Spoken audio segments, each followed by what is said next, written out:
लगभग 14 से ज़्यादा देश किसी न किसी तरह से युद्ध में उलझ चुके हैं।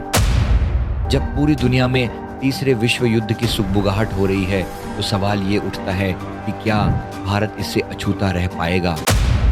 कोई झुग्गी झोपड़ियों में रह रहा है, कोई तंग गलियों में, तो कोई आलीशान फ्लैट्स में, जहां सुरक्षा के नाम पर सिर्फ एक उम्रदराज गार्ड गेट पर बैठा होता है।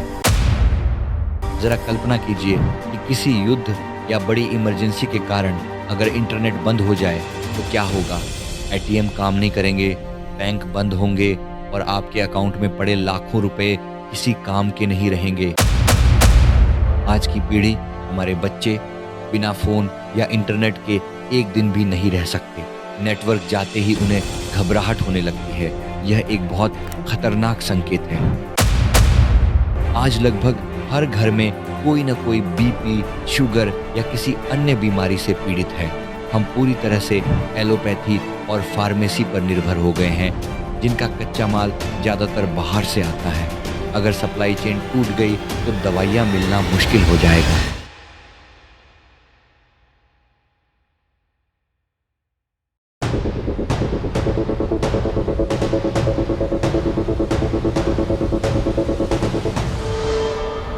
नमस्ते दोस्तों, आज के इस वीडियो में हम एक ऐसे विषय पर बात करने वाले हैं जिसे अक्सर हम नज़रअंदाज कर देते हैं, या यूं कहिए कि हम सोचना ही नहीं चाहते।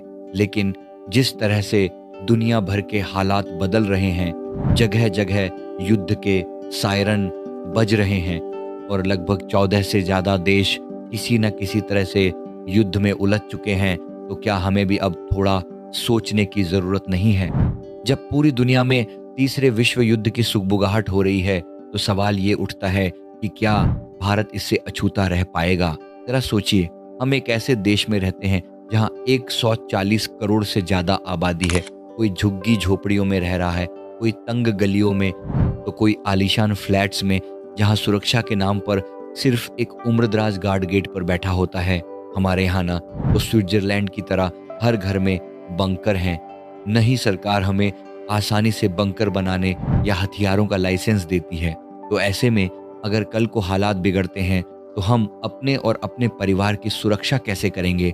आज मैं आपको डराने नहीं आया हूँ, बल्कि एक दोस्त की तरह कुछ बहुत ही ज़रूरी और व्यावहारिक बातें समझाने आया हूँ। ऐसी बातें जो शायद आपको आज अजीब लगें, लेकिन आने वाले कुछ सालों में, शायद 2026 से 2032 के बीच, यही बातें आपके परिवार के लिए संजीवनी का काम कर सकती हैं। सबसे पहले बात करते हैं हमारी अर्थव्यवस्था यानी पैसे रुपए की।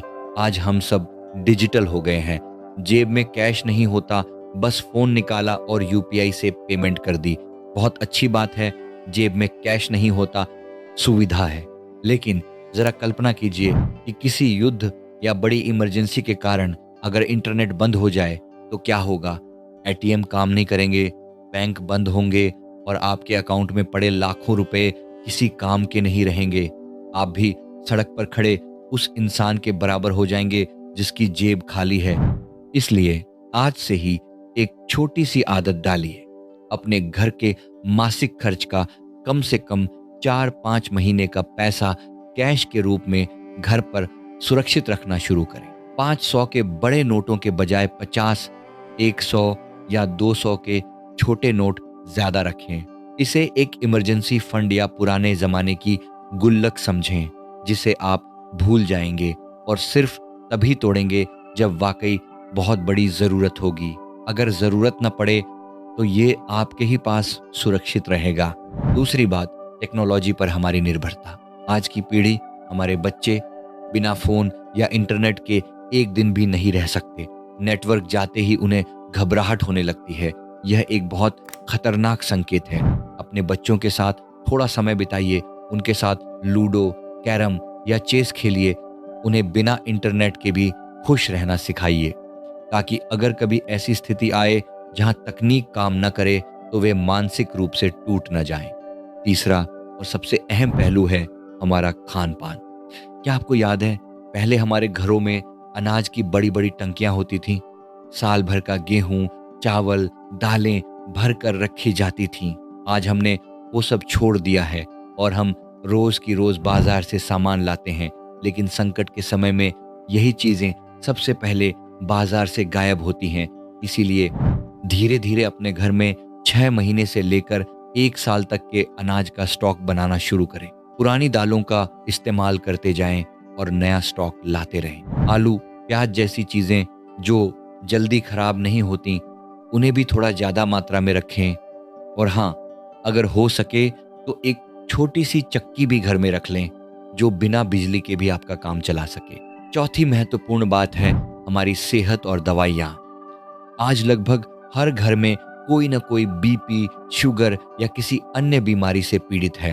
हम पूरी तरह से एलोपैथी और फार्मेसी पर निर्भर हो गए हैं, जिनका कच्चा माल ज्यादातर बाहर से आता है।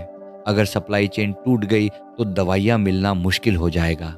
ऐसे में आयुर्वेद की ओर लौटें, चरक संहिता जैसी किताबें पढ़ें। गिलोय, अश्वगंधा, तुलसी, पपीते के पत्ते, ये वो प्राकृतिक औषधियां हैं जिन्हें आप आसानी से अपने घर के गमलों में भी उगा सकते हैं और जो कई गंभीर बीमारियों में जान बचा सकती हैं। पेट खराब होने, बुखार या बीपी के लिए कुछ जरूरी आयुर्वेदिक दवाइयाँ और एक अच्छी फर्स्ट एड किट हमेशा अपने घर में तैयार रखें। आयोडीन की गोलियां भी इमरजेंसी किट में रखना एक समझदारी भरा कदम हो सकता है। और हाँ, पीने के पानी का भी इंतजाम सोच लें। अगर बिजली नहीं होगी तो आपका आरओ काम नहीं करेगा, इसलिए पुराने तरीके याद करें। फिटकरी से पानी साफ करना सीखें या एक साधारण ग्रेविटी बेस फिल्टर घर में रखें। पांचवी और आखिरी बात है संचार, कम्युनिकेशन। जब मोबाइल टावर काम नहीं करेंगे तब आप अपनों से कैसे जुड़ेंगे? इसके लिए घर में एक एफएम रेडियो या क्रैंक रेडियो जरूर रखें, क्योंकि इमरजेंसी में सिर्फ रेडियो सिग्नल्स ही काम करते हैं। इसके अलावा अपने फ़ोन में भारत का ऑफलाइन मैप डाउनलोड करके रखें और अगर हो सके तो एक फिजिकल मैप भी रखें। यह आपको किसी भी अनजान जगह से सुरक्षित निकलने में मदद करेगा। अगर संभव हो तो छोटी रेंज वाले वॉकी टॉकी भी रख सकते हैं। दोस्तों, मैं फिर कहूँगा कि मेरी इन बातों का मजाक उड़ाने से पहले एक बार ठंडे दिमाग से सोचिएगा। मैंने 2021 में भी कुछ ऐसी ही चेतावनियां दी थीं, तब भी लोगों ने बुरा भला कहा था, लेकिन आज वही चीजें हमारे सामने सच हो रही हैं। यह कोई डरावनी कहानी नहीं है, यह महज एहतियात है। अपने परिवार को सुरक्षित रखने की एक जिम्मेदारी है। अगर आपको लगता है कि इस वीडियो में कही गई बातों में जरा भी सच्चाई है तो इसे अपने दोस्तों और रिश्तेदारों के साथ जरूर शेयर करें। शायद आपकी यह एक छोटी सी कोशिश कल किसी की जान बचा ले। आशा करता हूं कि ये वीडियो आपको पसंद आई होगी। वीडियो पसंद आई तो वीडियो को लाइक करें और कमेंट करना ना भूले। और अगर आप हमारे चैनल पे नए हैं तो हमारे चैनल को अभी सब्सक्राइब कर लीजिए। धन्यवाद।